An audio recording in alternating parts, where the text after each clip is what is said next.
as we look and we want to look from your perspective at this society.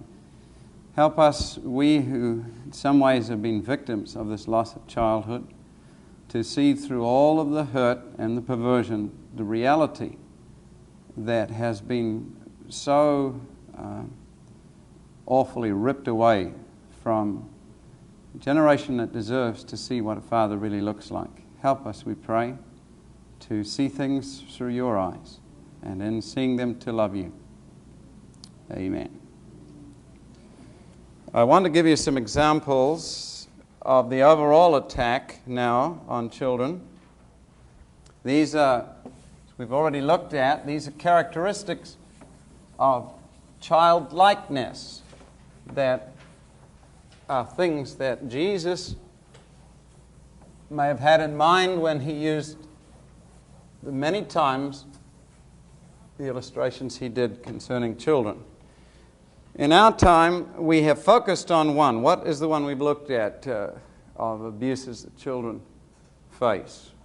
First one we looked at, one that you're all familiar with, is abortion. And what's the current figure now in the United States? Abortions a year? Has it been over 20 million since 1973? Something like that? I don't know. I haven't got the current statistics. It's a horrible number, larger than all of the American war dead and all wars put together by multiple times.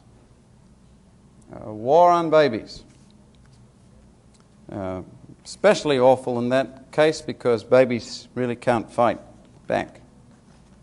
But abortion is only one of these things. There is a plain, outright murder. But there are other murders in this nation. There is a murder in this country, just a general murder, every 27 minutes.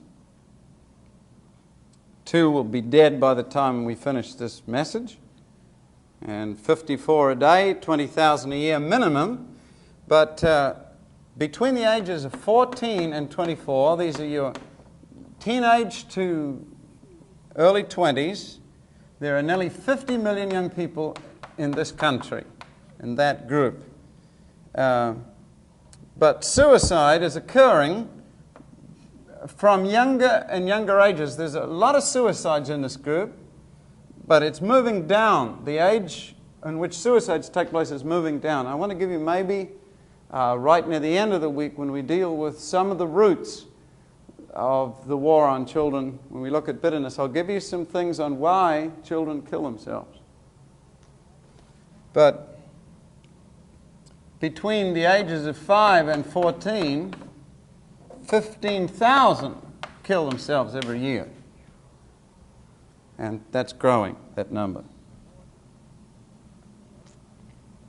terms of abortions, the age group between 15 and 19, there are at least 417,000 abortions in that age group.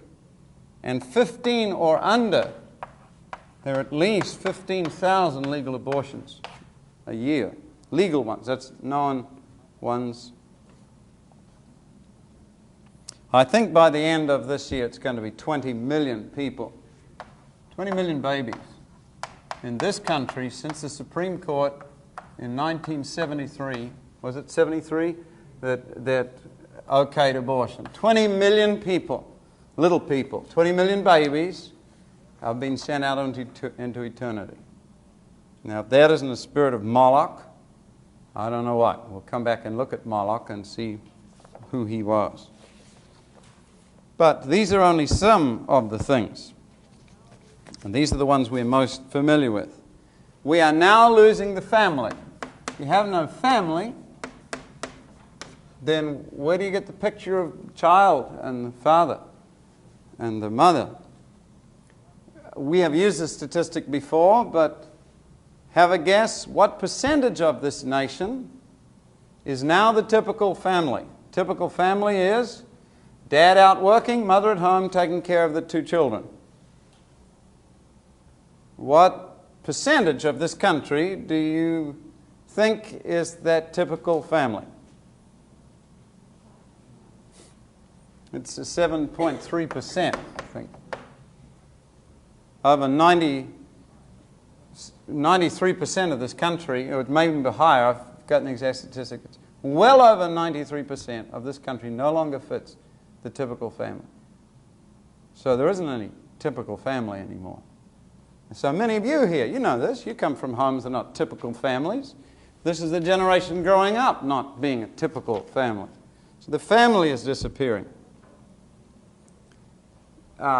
Then we have child abuse. Now, child abuse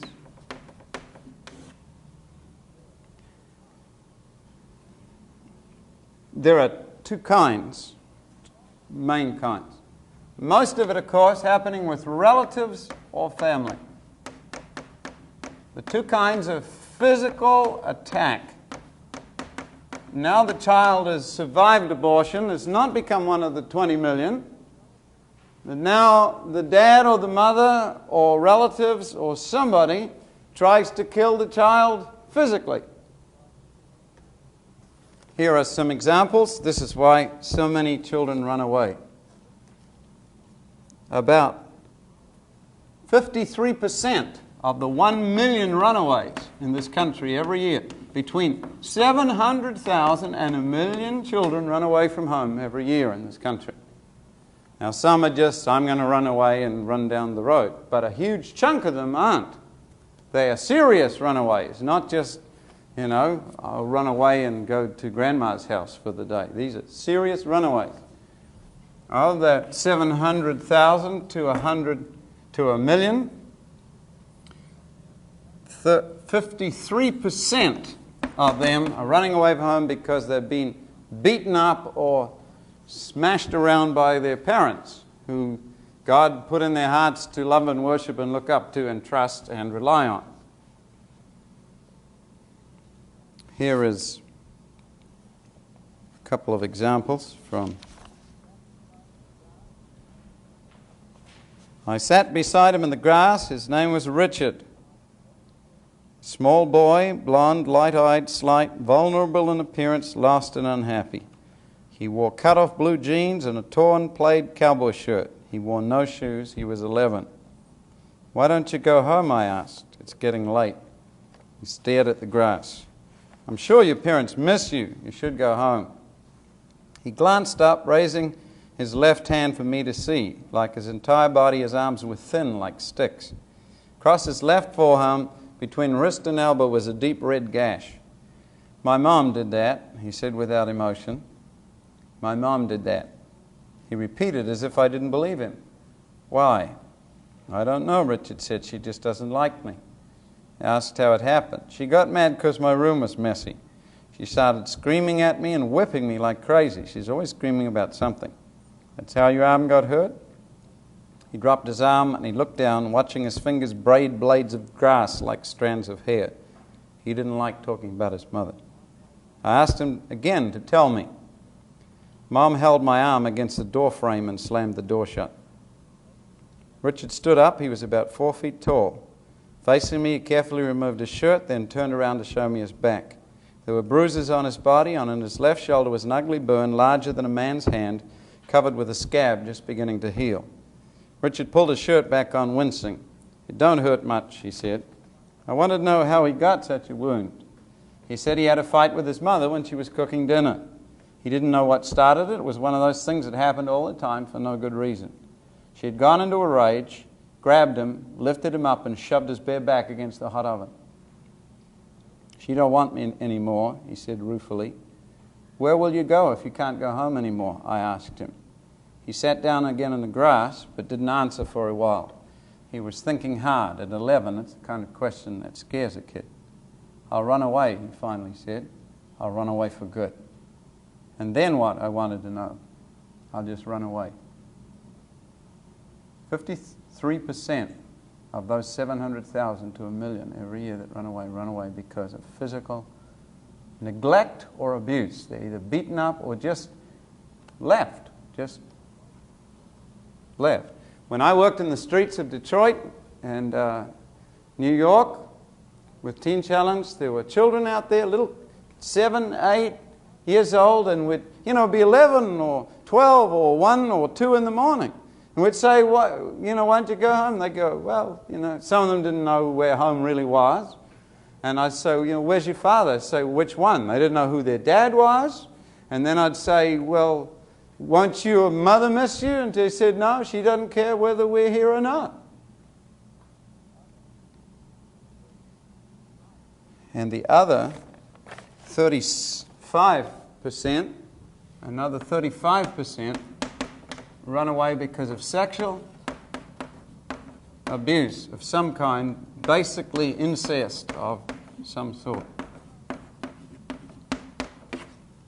So not only is the physical welfare of the child being attacked, the life, childhood itself is being attacked.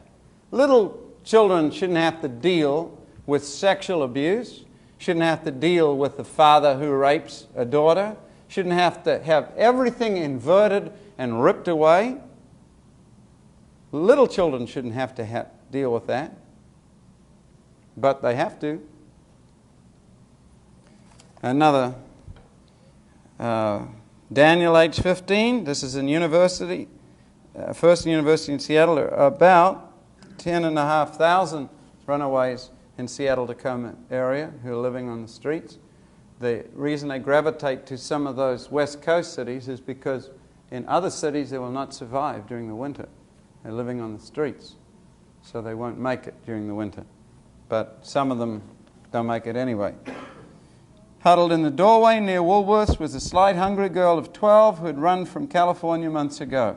"Wendy's got no place to live," Daniel said, "and she's scared of everybody. She had an abortion 2 weeks back."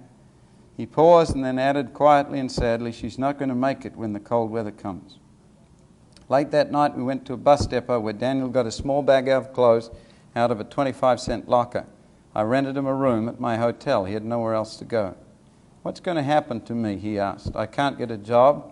There aren't any for runaway kids. How am I going to finish school without money and no place to live? The tricks already want boys younger than me. You tell me what to do." When I didn't reply, Daniel mumbled something angrily under his breath. I asked what he said. I said, "Nobody gives a damn about us kids." All runaway shelters combined last year only took care of 44,000 children. Every runaway program combined in this country could only take care of that number, and most of them for only a night or two. And every year, 150,000 children disappear without a trace. 150,000. Gone.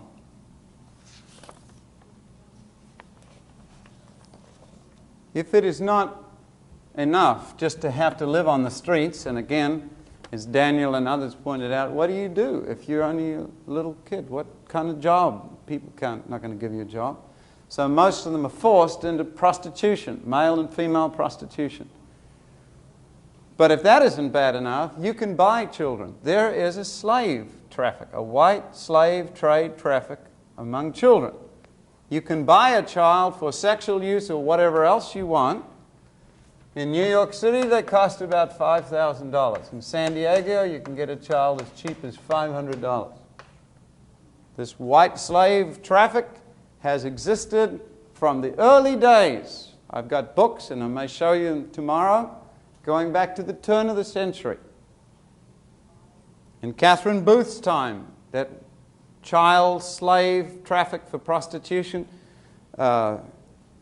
Catherine Booth's son, Bramwell Booth, and his wife uncovered this huge, hideous network entrapping children from the country who came in hoping to find jobs in the city in this horrible child prostitution and white slave traffic ring where children were drugged sometimes and nailed alive into coffins and shipped overseas to Europe and the continent for sexual use of others. There is a society in this country called the Rene Guyon Society that claims 5,000 members.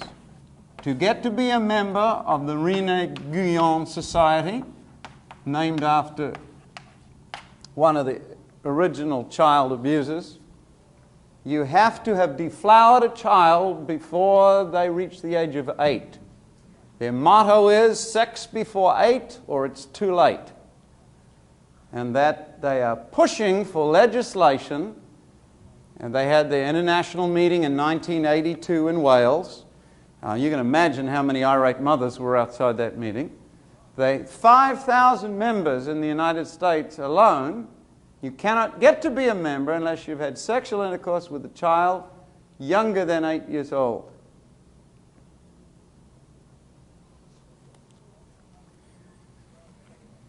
They're pushing for legislation so that their acts will become legal. They are saying, we want sex allowed between adults and consenting minors, consenting children.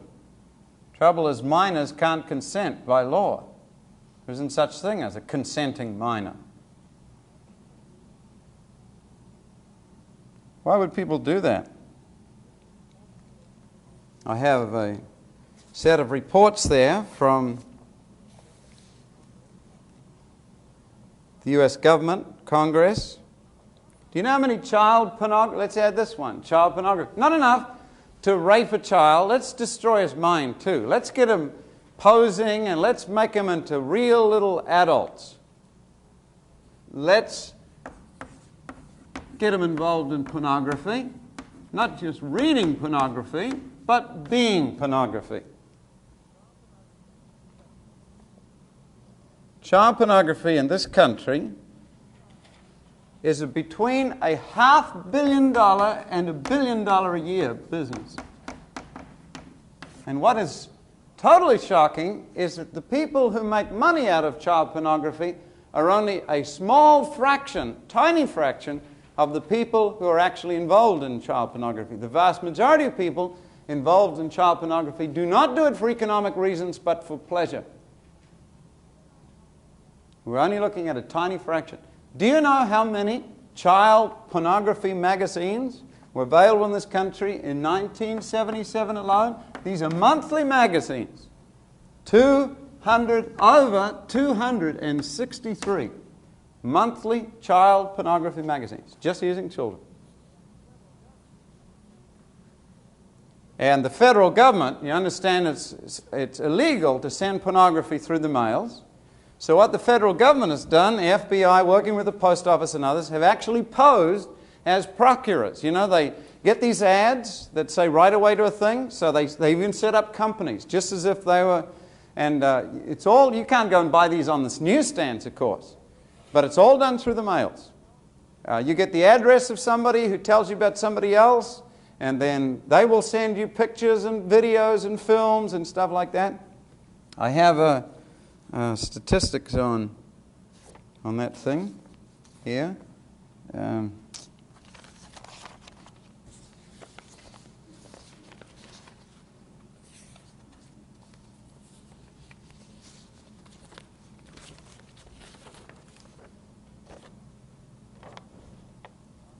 It costs only 35 cents to print this average child pornography magazine, but they sell anywhere from $7.50 to $12.50 each. For a few dollars, they can make a home movie or video and sell them for $3. All of these child pornography magazines sell at a far higher price than adult pornography. $300 or $400 is not unusual for a child pornography video film or a movie or something like that. Some of the instances are incredible. I talked to Pat Robertson last week on the club on this, and I mentioned to him these undercover operations, you know, when finally they send stuff through the mails, they can arrest them. Very few people are able to be arrested because they have to prove, at the moment under pornography laws, there was commercial intent. First they have to prove that the thing really was pornography and there may be some redeeming social value. And one famous conviction in there was overturned involving child pornography. There's two parts to it. One part, they had to prove that there was money involved in it, and the other part, they had to prove that there really was child pornography. And they overturned one part, that there wasn't money involved, and then the judge, New York judge, decided that there was some It was accurately representing a child in those areas, so it must have some redeeming social value. So anyway, they dropped the pornography charges. So the people got off scot-free. Here's what they found. Somebody attempting sexual intercourse with a 6-month-old child. I mentioned that one to Pat. He said, I had one even worse. A brand new baby born that somebody was trying to have sexual intercourse with. These are photos or movies. We're not talking about some little hand-holding episode here. We're talking about utter, devastating. Now, imagine what happens if you're on the end of that. And some of you may have been on the end of things like that. Because the next generation that grows up that has been abused like that tends to abuse their own children, either in reaction or so on. So what do you do when you're a little kid? I'll tell you what you do. Child crime has jumped because there aren't any adults anymore. They're little adults.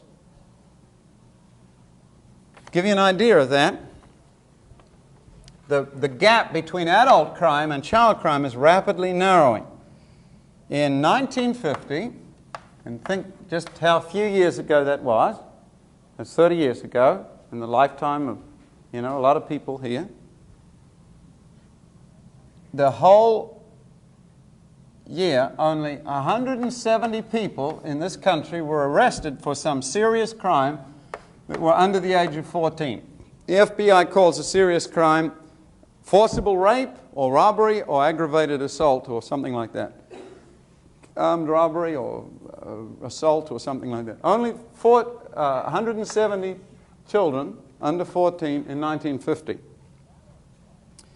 In that year, adult crime, this is adults here, adult crime was 215 times that of children, which is, in other words, adults committed crimes 215 times more than children did. However, by 1960, adult crime was only 8 times as high as child crime. And by 1979, it was only 5.5 times as high. Now, does that mean that adult crime was decreasing? No, it doesn't. During that time, between 50 and 79, adult crime increased 3 times what it was in 1950. That means simply this, that child serious crime between 1950 and then had increased 11,000%. In other words, children are not children anymore. They are little adults. And because of that, the law is beginning to treat children like adults. The laws are being changed in states so that children can get the same kind of sentences as adults because they're doing the same things. They're not children anymore. What we're headed for, actually, is what happened in the Middle Ages, where there were no children. In the Middle Ages, the distinction between childhood and adults was completely swept away. So children were given the same jobs as adults, were treated the same by law, were executed like adults, were treated like adults. There was no childhood anymore. I have pictures here, and I've showed this in a previous series on the material we did on revival. Here are some drawings of children working in the coal mines in the 1800s, where had to push these coal wagons along, and the whole point of this, they said that they had to do it. Adults said that the children had to do it because they're the only ones whose bones were still flexible enough before they set to be able to get through these mines. So you can imagine being put in a mine. The simplest job was a little job called a trapper's job. And what you did is they lowered you down a hole, pitch black. You'd take an adult and lower him down a hole, pitch black, 50 feet underground with mud and running water and beetles and rats and other things, sits there in the dark. He had to sit behind a door and wait for these coal cars, children pushing, to come up, because if there was a gas explosion, then it only killed the people between those doors. The doors cut the gas off from going further on. So those doors had to be kept closed. They'd open them, coal car went through, and they'd close them behind. So they sat in the dark, sometimes 18 to 20 hours a day, sitting there in the mud, listening. Now, an adult, you imagine, I'll put you in one of those things for an hour and think how you feel. You imagine a little kid of 7 or 8 years old, lowered down into that hole every single day. Some went crazy. Some went completely crazy. And that was the mildest job. There was terrible cruelty. It says, in addition to the actual labor, the children, especially the apprentices, suffered terribly from the cruelty of the overlookers who bargained for them, dismissed them, and used them as they pleased. You can see many of the people, a large proportion of the workers underground were less than 13 years of age. Some of them began toil in the pits when only 4 or 5, many between 6 and 7, and the majority not over 8 or 9, females as well as males. Except on Sunday, they never saw the sun. There were no hours of relaxation. Their meals were mostly eaten in the dark, and their homes were with parents who devoted them to this kind of life. Here's what hurrying, that is loading small wagons called corbs with coal and pushing along passage, was an utterly barbarous labor performed by women as well as by children. They had to crawl on hands and knees, draw enormous weights along shafts as narrow and wet as common sewers, and women remained at this work till the last hour of pregnancy. When the passages were very narrow, not more than 18 to 24 inches in height, boys and girls performed the work by girdle and chain. That is to say, a girdle was put around the naked waist, to which a chain from the carriage was hooked and passed between the legs, and crawling on hands and knees, they drew the carriages after them. It is not necessary to describe how the sides of the hurriers were blistered, their ankles strained, how their backs were chafed by coming in contact with the roofs, or how they stumbled in the darkness and choked in the stifling atmosphere.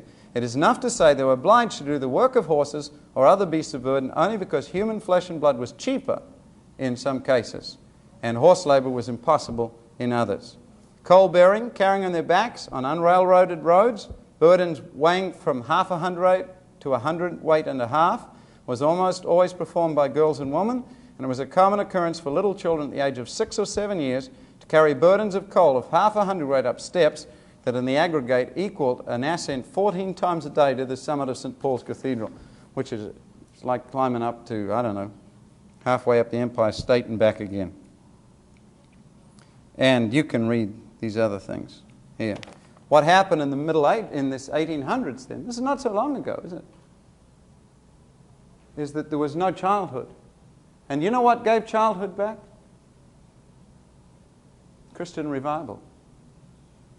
The preaching of the gospel in society gave children back their childhood and established those norms that this society is now busy throwing out again. It was the Christian picture of family that brought childhood back. And I mentioned the Booths, and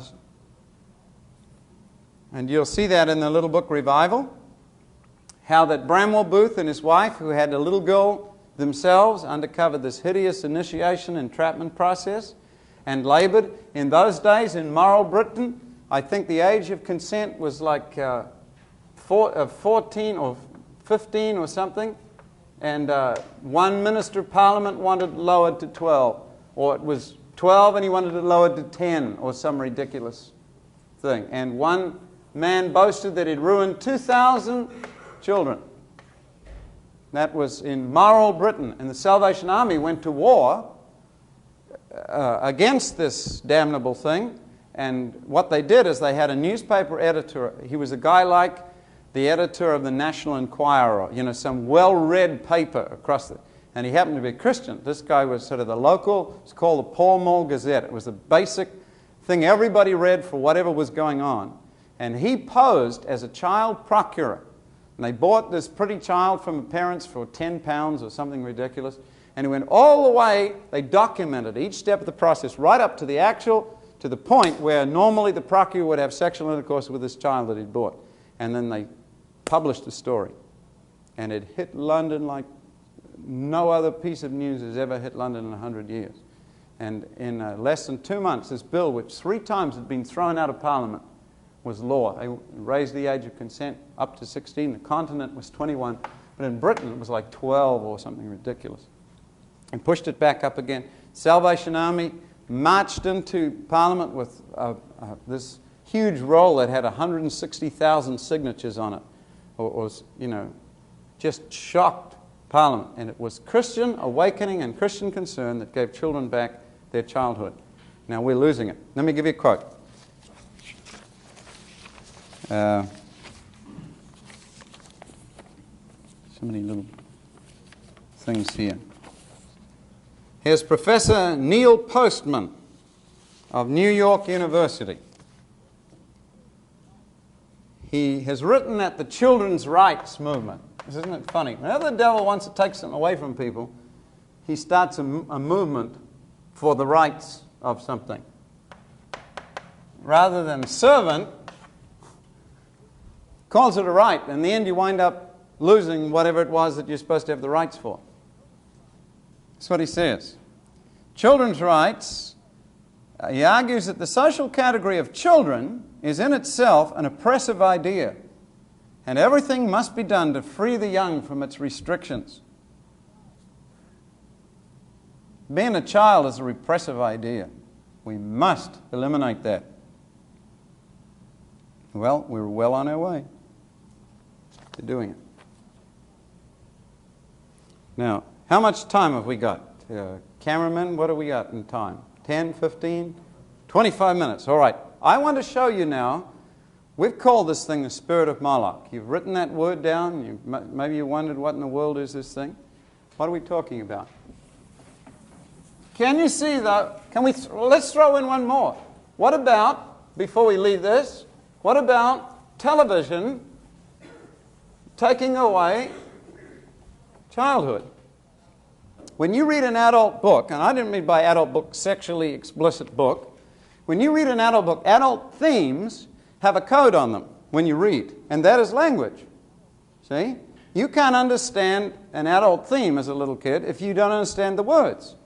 So things like death and war and incest and robbery, much of that stuff, if you don't understand the words of it, you don't get into the themes of it. That's reading. But what happens on television? On television, everybody takes those, whatever themes. There's hardly a theme that has not been explored in primetime television. I mean, you name it. Tell me one, completely the most outlandish thing you could possibly think of. They'll run it sometime. Prime time. You name it. Incest, yes, we've dealt with that. Divorce, yes. Homosexuality, we've had a whole series on being gay. I mean, we make comedy series out of it. See, there are no adult themes anymore that are not being reduced to child because they're aiming at an 8-year-old. That's what television's level's aimed at. They believe that most intelligence can handle that level. So they put on programs where a gorilla is a genius and, other orangutans a genius. Dukes of Hazzard type programs, that Gilligan's Island type program. This is your basic 8-year-old level. Now, all television is trying to bring it down. So what you do is you cut out the child.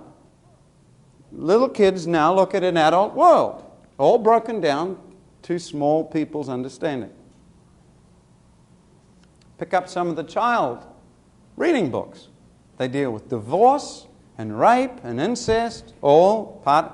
She comes from a home where she was raped. So it's all, this is being real. I don't know what you read when you were a little kid. Into, tooth fairies and dragons, but you didn't read about that. So it's the idea of childhood that's going. Not just children, but the whole idea of childhood. Now I want to take you back to ancient history. First of all, how many of you, apart from this morning, have ever heard of that name, Moloch? You ever heard of that name, Moloch? When you read through the Bible, you will sometimes come to some weird verses. These verses say things like this: cause the children to be passed through the fire to Moloch.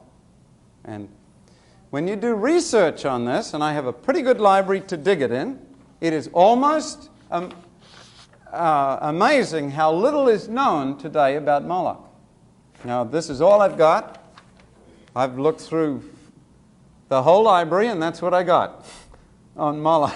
There's nothing much on Moloch at all, because the worship of Moloch is such an alien thing. Some of the national deities, Milcom and Chemosh, Baal, they will mention some of the way these rites are carried out. But I want to take you now to my today's favorite author, G.K. Chesterton. G.K. Chesterton, one of C.S. Lewis's friends, wrote a book called The Everlasting Man. It's an amazing book, and it traces from a novelist's point of view, and Chesterton was a very good novelist. He also was a great poet, and he tended to make these little paradoxes. He loved tricky little paradoxes. So to read a book by Chesterton on history is to take a poet and a novelist's treatment of history, which is often a lot more fun than reading a history book. Do you know what I'm talking about? Set of dates and places. He gives you the inside feeling of what it was like. Okay, he does an analysis for 2 chapters leading up to the birth of Christ of the kind of civilization that Jesus was born in. And he talks about paganism. So I want to give you a summary of this now. There are actually 2 kinds of paganism in the early days. The first one is a kind that we'd be familiar with today with Easter. You know, the Easter bunny. Last week I stayed at a hotel in Virginia Beach, and there was a big chocolate Easter bunny in the foyer that was how high was that, Tony? About 1.5 stories at least, maybe two stories high at least. A big chocolate Easter bunny towering over the thing. And so everything except people going, oh, great Easter bunny, you know. And I think we're in there and it's Easter lunch, right? And the pianist, poor guy, has got to play Easter songs.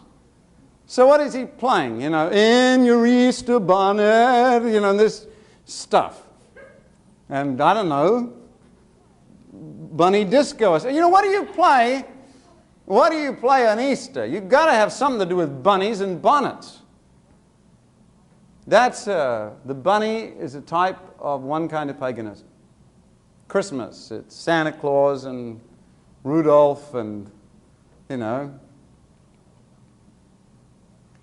Another example is the tooth fairy. Now, we've got to be very careful of tooth fairies now. San Francisco, they don't have tooth fairies. Very scary to have. Can you imagine singing some of these old songs? How folks are so merry and gay, you'd never get away with that. In today's society, you've got to watch all of these things. Now, the tooth fairy is an example of what we could call happy paganism. All right? It's kind of, if you wanted to use the magic, you could call it like white magic. Sort of nice paganism.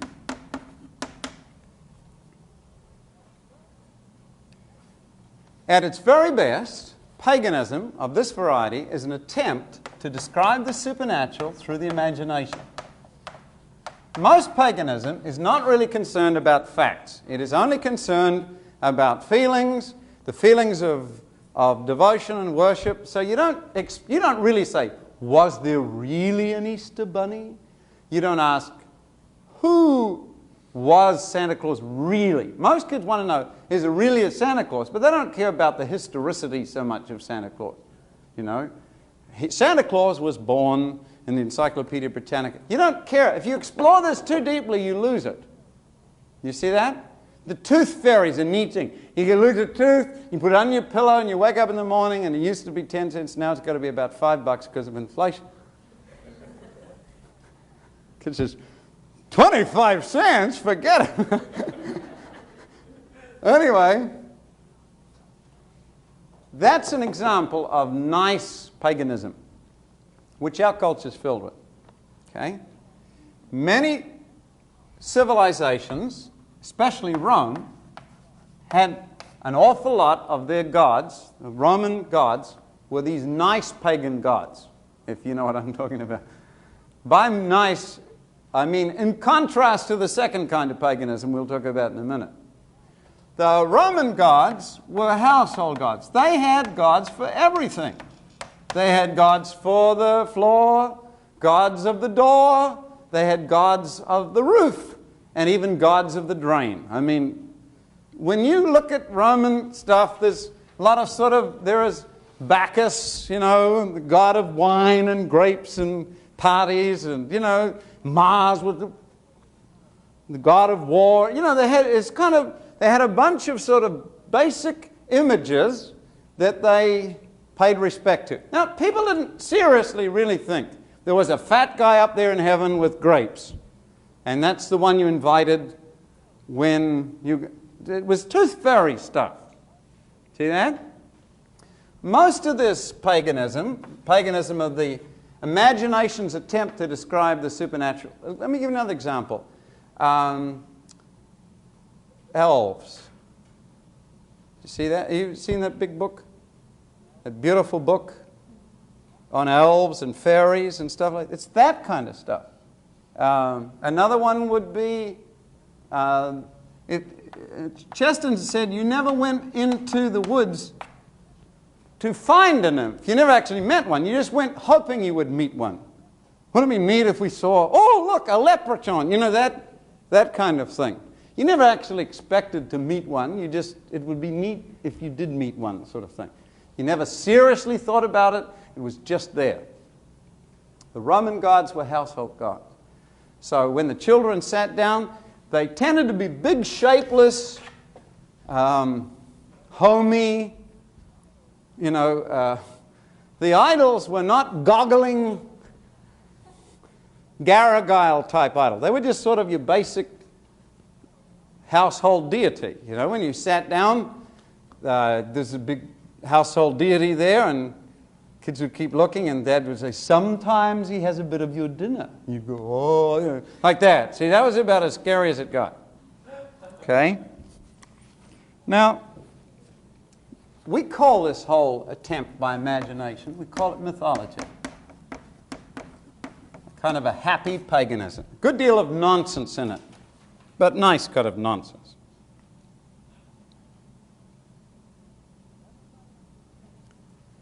Everybody understands these things, the images of mythology. You know what Jack and the Beanstalk is? Remember that? Until somebody explains to you what Jack and the Beanstalk means. You have no idea it meant that. It just, nobody knows the idea of, he cuts down the giant, got his, and you don't philosophically say, no, actually the beanstalk represents, and Jack, you never get into that, see? It's just tooth fairies and Jack and the Beanstalk and fun. What people got out of this was not so much the thing they were worshipping, but the fact of worship. They figured out, hey, it's really good worshipping.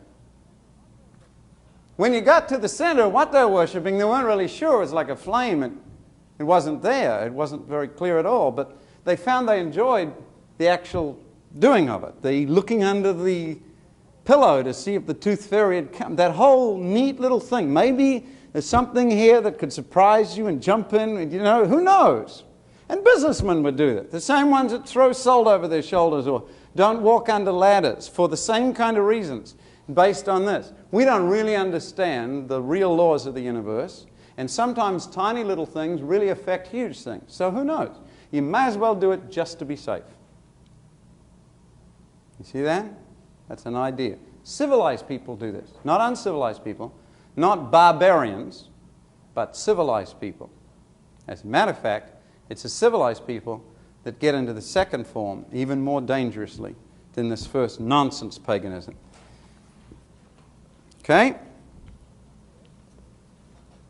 He says, it's from the Everlasting Man, now quoting from Chesterton, I've dwelt at some little length on this imaginative sort of paganism which crowded the world with temples and is everywhere the parent of popular festivity. Every time there's a holiday, they dragged out all of these myths, and the Easter Bunny came out and Santa Claus rode across the sky. And, But the central history of civilization, as I see it, consists of two further stages before the final stage of Christendom. These are what people believed in the world leading up to when Jesus was born. But two stages. The first was a struggle between this first kind of paganism and something much less worthy in itself, and the second, the process by which they attained to that. And when we get to this, we come to the spirit of Moloch. Now, every civilization has its superstitions. See that? We all have them. We have them today, tied in with this kind of thing. Here is a question. Why did people, civilized people, not primitive people, do what these Canaanite people did? And I'll give you the name of the place. Tyre and Sidon were the twin cities that spawned the worship of this particular god, Moloch. They founded a town which the Romans called Carthage. We didn't know what Carthage's religion was until archaeologists dug in the ruins, because Carthage was utterly destroyed. But if you look in the Bible, you will see many times references to these two cities. And what may interest you even more, in the Old Testament, there is a person called the king of Tyre, who seems to be more than human, and most Bible scholars believe is a reference to Satan himself. Like demonic princes and kings had seats of government in key places. Now, I'll tell you a little bit about Carthage, which was Tyre and Sidon's new colony. Like New York was a colony, see? New Zealand was a colony. So Carthage was called Newtown, or the Romans called it Carthage. And it was a new colony of Tyre and Sidon. It was sort of their hustling, go-get-'em. This was a mercantile empire, which means it was an empire basically built on their travel and their money. And the kind of money they earned was because they had this purple, Tyrolean purple, which was unique in all the world and very, very highly prized. And using this money system, they were very, very good at making money, and ships were all over the world. Carthage boasted you couldn't wash your hands in the sea without permission of Newtown. They had so ruled the world in the time leading up to Jesus' birth. This is a century or so before, okay? Now, how did this city come up with the worship of Moloch? Here's what happened in the worship of Moloch. I've got a description here from a man. Have you ever heard of this place? It's called the Valley of Hinnom. In Greek, it comes out to this.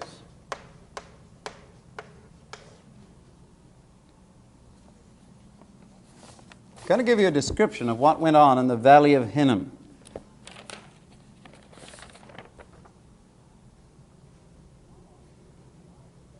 Moloch was an idol that apparently, some think it had the head of a cow. As a matter of fact, the golden calf that the children of Israel were making is probably what Moloch looked like. It's a man's body with the head of an ox.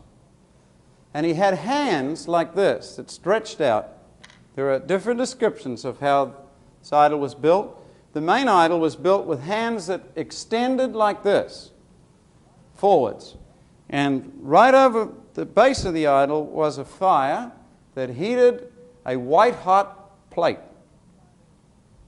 The arms of the idol reached out like that, and they would take children, bound, and lay them on the arms of the idol, and then the priests, as they played music and beat drums very, very loudly, and everybody cheered to drown out the screams of the children, the priest would wind the arms of the idol till it was over the white-hot plate or over the fire, and then pull, and the arms would go up like this, and the child would drop on this plate. Now, the equivalent of it today, we think, when I say that to you, what image do you get? You get the image of people with bones through their noses and sort of with clubs and, animal skins.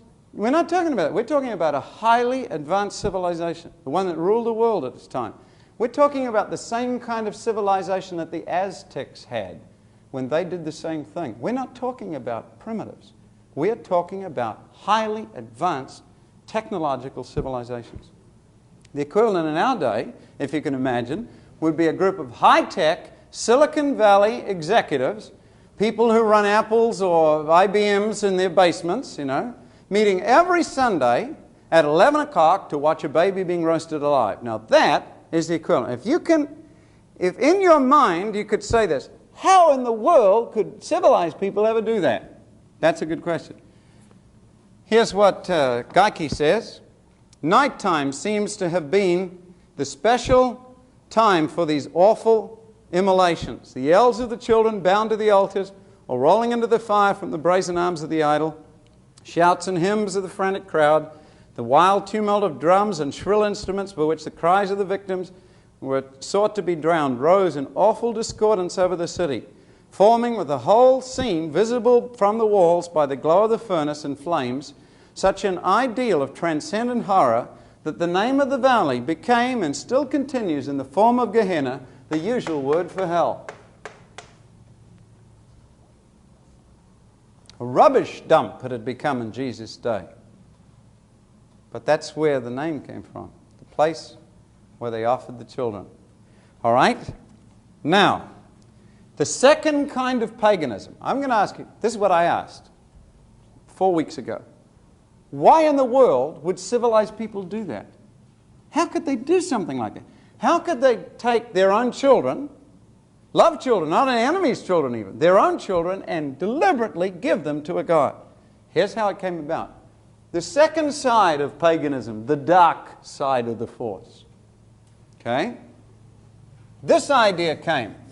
If you want something done, and it comes to people who are business people, people who get things done, pragmatic people, not theoretical philosophers, pragmatic people, people who want to get the job done, people to whom money means, things mean everything.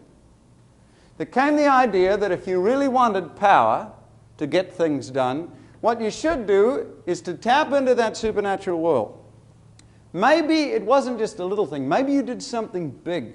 Maybe you did something significant. How do you get the attention of that world? Well, the tooth fairy probably couldn't help because there's a bunch of nonsense in that. But what you did is you went to the other side of the supernatural. Because even though they were really dangerous, they got things done. Like a private detective. The job was dirty, but it got done. So instead, you went to the demonic. And you asked, or you proved to them that you meant business, as long as they would do business. And the idea came that to get to the secret of power, you went against nature. Here's nature growing alive like this, see? You want to get to the heart of it? You go against nature and against that which is natural. And the more unnatural you go, and the more against nature you come, the closer you come to the secret of power in that dark world. And the secret of the demonic world was to go against nature and against natural. So I ask you this question. I talked with a young lady a week ago in Hawaii, and she had been through a sad situation in her home, product of an abused childhood. And she is now very active in a ministry dealing with abortion, against abortion. And she had a little girl there, just a few months old. I said, why wouldn't you kill your child? Why wouldn't you kill her? She said, I couldn't do it. I said, why not? Why couldn't you do it? You know what she said? It's not natural. And that's the key. This isn't natural. It is unnatural. It is not even evil. It is alien. It is beyond evil. It is not even indecent. It is beyond indecent.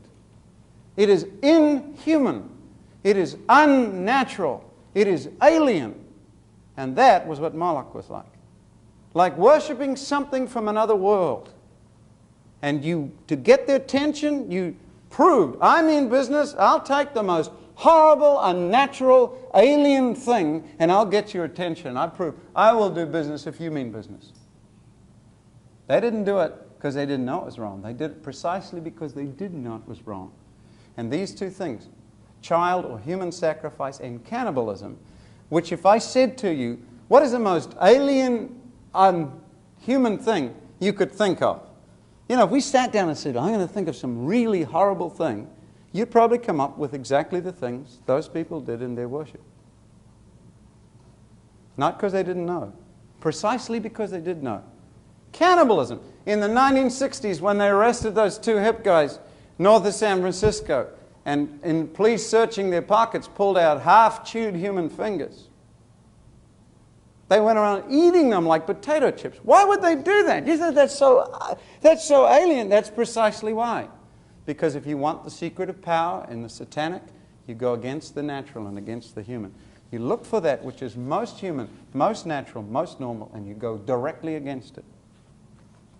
That is the spirit of Moloch. And that is why childhood is under attack today. And it's coming from people to whom things mean more than life.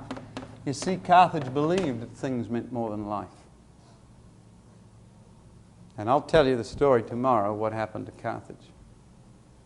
Now let's close in prayer. My Father, we cannot believe some of the things that are said sometimes, and yet the reality you see is even more horrible than that small tip of the volcano which we ourselves have stumbled across from time to time. I pray you will open our eyes even further to that which goes on in the so-called civilized world. The spirit of Moloch is abroad. And we pray you will raise up those who will overturn idols, stamp out that worship from our time. In Jesus' name. Amen. Okay.